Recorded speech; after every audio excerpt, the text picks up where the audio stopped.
अस्सलाम वालेकुम जमात पंजम, कैसे हैं आप जी। आप सबको ईद मुबारक। ईद कैसी गुजरी आपकी? माशाल्लाह अल्हम्दुलिल्लाह बहुत मज़े की गुजरी जी। अल्लाह खुश रखे आप सबको। तो अब ज़रा अपनी पढ़ाई की तरफ वापस आते हैं जी बच्चों। तो माशाअल्लाह में हम पिछला सबक जो पढ़ रहे थे वो हमने क़याम पाकिस्तान से मुतल्लिक़ पढ़ा था। और आज जो हम सबक पढ़ेंगे वो हम पढ़ेंगे लियाकत अली ख़ान के बारे में। लियाकत अली ख़ान का दौर हुकूमत जी, पता है आप लोगों को लियाकत अली ख़ान के बारे में? नहीं पता? अच्छा, किसी को पता है? थोड़ा थोड़ा पता है। चलें थोड़ा सा हम बता देते हैं क्या है। सबसे पहले तो ये कि ये तस्वीर जो है ये लियाकत अली ख़ान की है और आपने सफ़र नंबर खोलना है अपना 3232, ठीक है। तो हम इसकी थोड़ा सा ये 4 लाइनें लिखी हुई हैं, इससे पहले रीडिंग करते हैं, फिर हम आपको इसकी वजाहत कर देंगे। तो लियाकत अली ख़ान का दौर, लियाकत अली ख़ान पाकिस्तान के पहले वज़ीर आज़म बने और उन्होंने मुल्क के मसाइल को हल करने की भरपूर कोशिश की। ऊपर हमने मसाइल पढ़े हैं ना कि क़याम पाकिस्तान के बाद जब महाजरीन जब पाकिस्तान में आए हैं तो उनकी रहाइश का मसला था, उनके लिए तालीम का मसला था, उनके लिए तिब्बी सहूलियात का मसला था, उनकी रोज़गार का मसला था। तो लियाकत अली ख़ान ने इन मसाइल को हल करने की भरपूर कोशिश की। बाद में सियासी मसाइल की वजह से कई हुकूमतें तब्दील हुई और 1958 में मार्शल लॉ लगाया गया कि, लेकिन हमने जो है वो लियाकत अली ख़ान का जो है दौर उसकी बात करते हैं। तो जो हुकूमतें आई बाद में क्या है, इसमें 2 वजाहतें यहाँ पे की गई कि इंतखाबात के ज़रिए बनने वाली हुकूमत को जमहूरी या अवामी हुकूमत कहते हैं और फ़ौज की हुकूमत और इक़्तिदार को मार्शल लॉ कहते हैं। तो ये 2 बातें आपकी ख़ास हैं, इनको नोट कर लें कि जमहूरी हुकूमत क्या है और मार्शल लॉ किसको कहते हैं, ठीक है।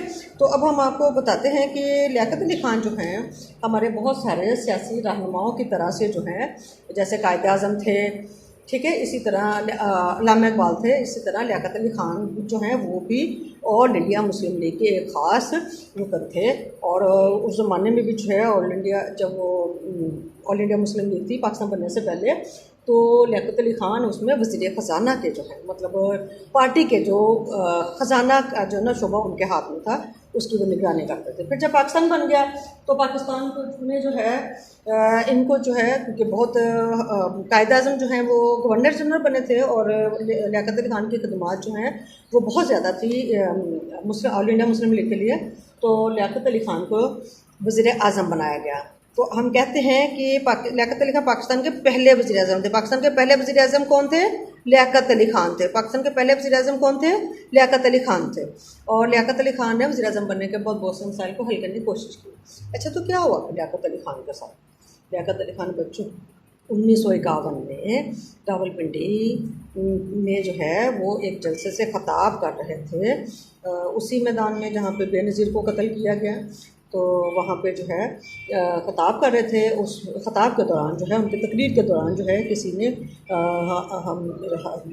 लियाकत अली ख़ान पे गोली चला दी और लियाकत अली ख़ान का इस वजह से शहीद हो गए 16 अक्टूबर 1951 को। कब बच्चों? 16 अक्टूबर। चले जहाँ लिखते हैं 16 अक्टूबर 1951 को। कब शहादत हुई लियाकत अली ख़ान की? 16 अक्टूबर 1951 को। तो ये भी आप नोट कर लीजिएगा। और उसके बाद हमने ख़ास चीज़ें पढ़ने के इंतखाब के ज़रिए बनने वाली हुकूमत को जमहूरी या अवामी हुकूमत कहते हैं। हमारे मुल्क में आजकल कौन सी हुकूमत है जी? जमहूरी हुकूमत है, अवामी हुकूमत है, क्योंकि अवाम जो है अपने वोटों के ज़रिए से जब नुमाइंदों को मुंतखब करती है तो वो जो हुकूमत चलाते हैं उसको अवामी या जमहूरी हुकूमत कहते हैं, जमहूरी हुकूमत कहते हैं। फ़ौज की हुकूमत इक़्तिदार को मार्शल लॉ कहते हैं, ठीक है। मार्शल लॉ किसे कहते हैं? वो हुकूमत जिसमें फ़ौजी सरबराह होता है, फ़ौज हुकूमत करती है, उसको फ़ौजी हुकूमत या मार्शल लॉ कहते हैं जी बच्चों। तो अब हम ज़रा इसके सवालात देख लेते हैं कि क्या सवाल है हमारे इसमें। तो पाकिस्तान के पहले वज़ीर आज़म कौन थे जी? अभी हमने पढ़ा है पाकिस्तान के पहले वज़ीर आज़म लियाकत अली ख़ान थे, ठीक है। दूसरा सवाल है जमहूरी या अवामी हुकूमत की तारीफ़ करें जी। अभी आपने पढ़ा कि अवाम के ज़रिए मुंतखब होने वाली हुकूमत को जमहूरी या अवामी हुकूमत कहते हैं और फ़ौजी हुकूमत को क्या कहते हैं जी? मार्शल लॉ कहते हैं। फ़ौजी हुकूमत को या इक़्तिदार को क्या कहते हैं? मार्शल लॉ कहते हैं। पाकिस्तान के लिए लियाकत अली ख़ान की खिदमात बयान करें। अब खिदमात में तो आपको पता है बच्चे, बुक में आपकी सिर्फ 2 बातें लिखी हुई हैं कि जी पहले वज़ीर आज़म थे और उन्होंने बहुत कोशिशें की। लेकिन जो हमने आपको क़याम पाकिस्तान के बाद के जो मसाइल थे और उनको हल करने के लिए, क्योंकि वज़ीर आज़म थे लियाकत अली ख़ान, तो ये कोशिशें उन्होंने की थी, इसलिए आपने सारा बताना है कि क़याम पाकिस्तान के बाद उन्होंने जो है महाजरीन की बहाली के लिए, उनकी तालीम के लिए, उनके रोज़गार के लिए बहुत सारी कोशिशें की। तो ये उनकी खिदमत। ठीक है, ओके बच्चों, अल्लाह हाफिज़।